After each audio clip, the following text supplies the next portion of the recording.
Hello everybody, welcome to another video. Today we're going to be looking at a new model. Ever since I started doing videos, I haven't had a chance to tackle the pyramid looking thing, which is an Infiniti. Infiniti's been out of the game for me for a long time, and it's nice to circle back and see what they're up to. They don't have a lot of vehicles to offer, so this newly, or recently anyway, redesigned QX60 is something I've been looking forward to having a peek at. So let's do the usual and step outside and see what she looks like. It's a good looking car. Obviously this is largely based on or shares a lot of the underpinnings with the Nissan Pathfinder. That was redesigned for the 2022 model year, as was this. This is sort of the first step in the Infiniti reinvention, apparently. I've been doing a bit of reading about that. They've been lagging behind, well, almost everybody, I suppose. A lot of their competitors in sort of the luxury segment. So it's nice to see them pump out a new model, and apparently more are coming. So we look forward to that. Let's take a look at the face. That's where the magic happens anyway. A good looking vehicle up front. The grille is enormous, kind of, you know, borrows a little bit of the Genesis look, I guess. Genesis has the big face and then badge in the middle sometimes.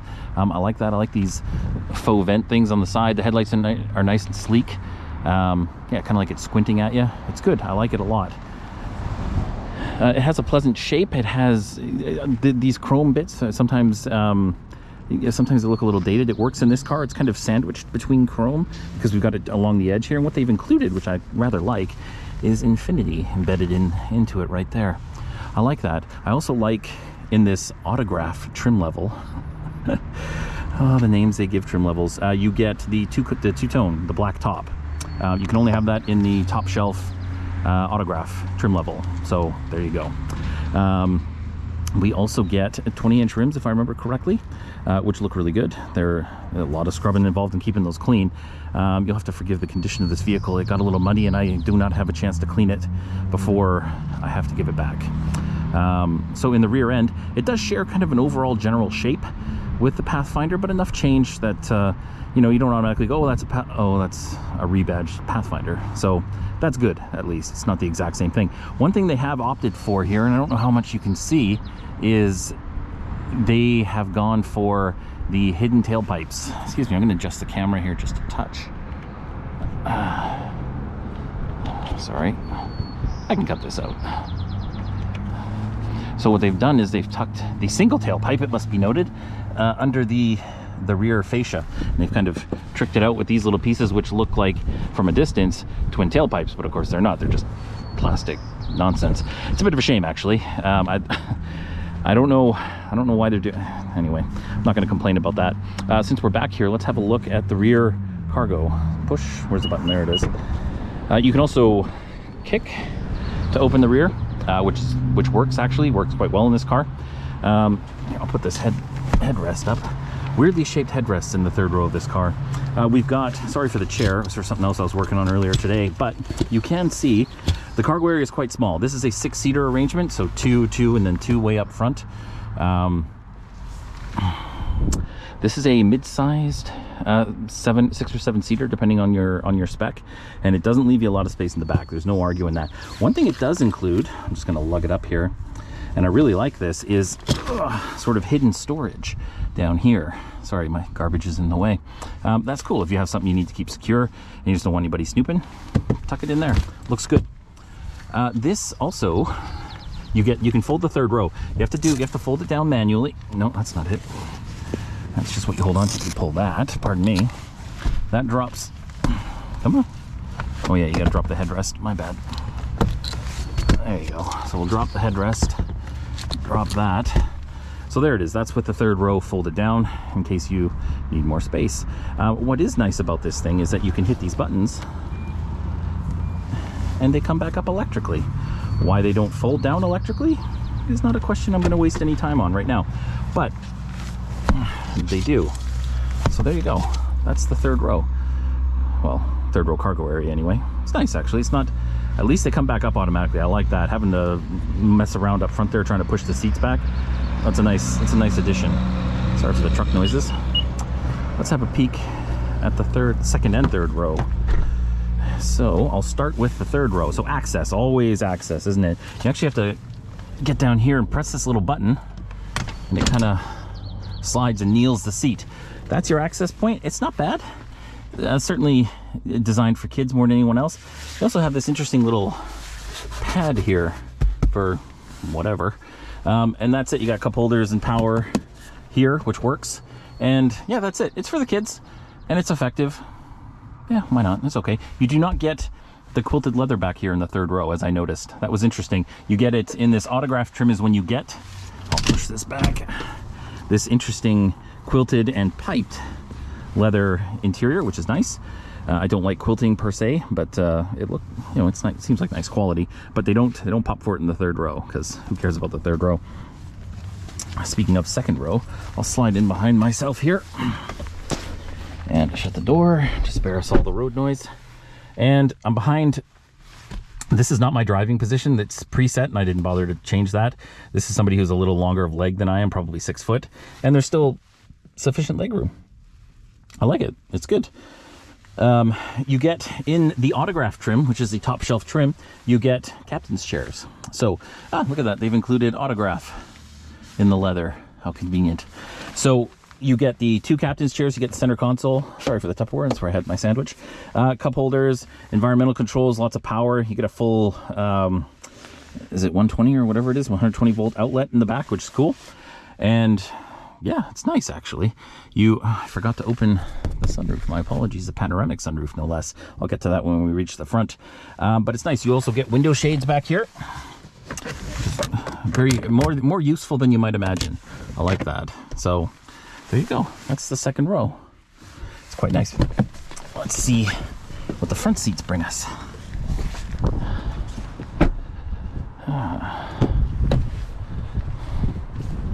Sorry for the mess.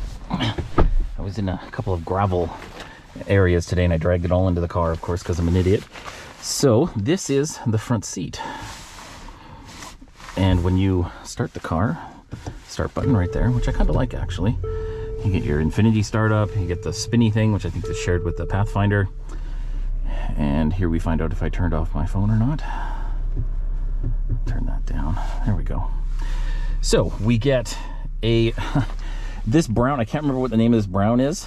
It is a strong contrast color to the otherwise basically black trim in this vehicle. Not a huge fan, but of course that's an option you can pick and change as you see fit. What really made me chuckle was the quilting on the dash here. You get it all across the dash. The stitching that creates the quilting is one color, and then this is another color. I don't know what to make of that. That's interesting. You get a little patch of it over here, and you got more, not quilted, but more leather here. They're not stingy with the leather, I'll tell you. This stuff here, that's also leather or something similar. Anyway, it's all along the doors, the dash, etc. It's cool actually. It's they were not chintzy in that regard. The only place I think they skimped is the roof, the ceiling, and the pillars. Should have been Alcantara or micro suede or whatever term they use. So that was a bit of a disappointment. But other than that, so we have the Infiniti steering wheel, all the usual controls, etc. The dash cluster is interesting. In this, I believe, this digital dash only comes in the autograph trim level. So you get your, tachometer on the left, and then your speedometer on the right. They're kind of these weird dial arrangements. I've never seen anything like it. It's interesting. It doesn't really bother me. I tend to defer to the digital speedometer anyway. I did find the tachometer a little odd, but anyway, you can also adjust this, the information that comes here. You can scroll through various screens, etc. Set it up as you see fit. Entirely up to you. And that's it, really. It's nice, actually. It's very clean. I think the step down model there's a few more analog components, but I will have to confirm that. I could not find any information one way or the other. The infotainment system. Whoa, does this ever look like a Nissan, doesn't it? Or a Nissan, sorry. Clearly it's borrowed from their parent company. I'm not going to complain too much about it. The cameras are okay. They're not great. Better than I've seen, but I've seen better from other Nissans, I should say, but I've seen much better from many other cars, but they are not the worst on offer. So I guess that is what it is. You get wireless CarPlay. I believe it's wired Android Auto. I could not get my Android phone to connect wirelessly, so I believe you have to plug that one in. I didn't have the wire with me, so I couldn't confirm that. Sliding south, you have vents, etc. in the middle, separating the audio controls and your HVAC controls. This whole panel is haptic, so it vibrates. I'll turn the fan down so you guys don't have to listen to that. It's okay. I don't know why they do this. Just knobs and buttons, kids. That's all we want, right? That's the only thing that makes any sense. I guess this looks fancy, etc. I hope this surface will stand up to the abuse of constant this and that over and over again. Who knows? Only time will tell. Fine. I would have been happier to see more of this matte black that they used here in there, and then just inlaid buttons and knobs. That would have made so much more sense, but again, I don't design the things. Moving to the shifter, you get a shifter you can grab. Kind of a strange arrangement. You got the button on the left here, and you press that and you go up and down, etc. Your drive modes, which are, let's see, you can have personal, which is personal settings, sport, auto, eco, and snow. So the 3 times a year we get snow in my particular neighborhood. We are well sorted if we're driving the QX60. That's your auto on off, your electronic e-brake, of course, auto hold. This is your controls for the infotainment. So it is a touchscreen system, but you can control it from here as well, which is kind of nice, actually. Wireless charging pad, very cool to see. Cup holders, etc. Center console, which is lined with this fuzzy stuff. You get power in here. You get a 12 volt in addition to a USB, which is cool. And quite a bit of space, actually. It's not bad. Sometimes they shortchange you on that, but not in the QX60. Turned out all right. And I think that's going... Oh, pardon me. So the sunroof, I just wanted to show it to you guys because it is very large. It's a panoramic roof, which is nice to see. Sometimes they don't go all the way, which is a bit disappointing. This has a 2-stage opener, so it'll open to allow just the sunroof or the entire glass roof, which is cool. And you get a lot of sunlight on a sunny afternoon like we're having right now. Brings in a lot of light into the car, which is really cool. Doesn't necessarily bleed through to the third row, but who cares about them? They don't matter. And that is going to do it for the interior tour. Let's go for a drive. So the 2023 QX60 comes with the ever-present 3.5 liter engine from Nissan. They've been making it for, I believe it's over 20 years now. They update it and keep it modern, and that's fine. There is no hybrid model available. There is no plug-in hybrid electric. I don't know what this guy's doing. Get out of the way. There you go. So you know, that is all you get. There's only one option available, one engine option available across the ranges, no matter which trim level you pick.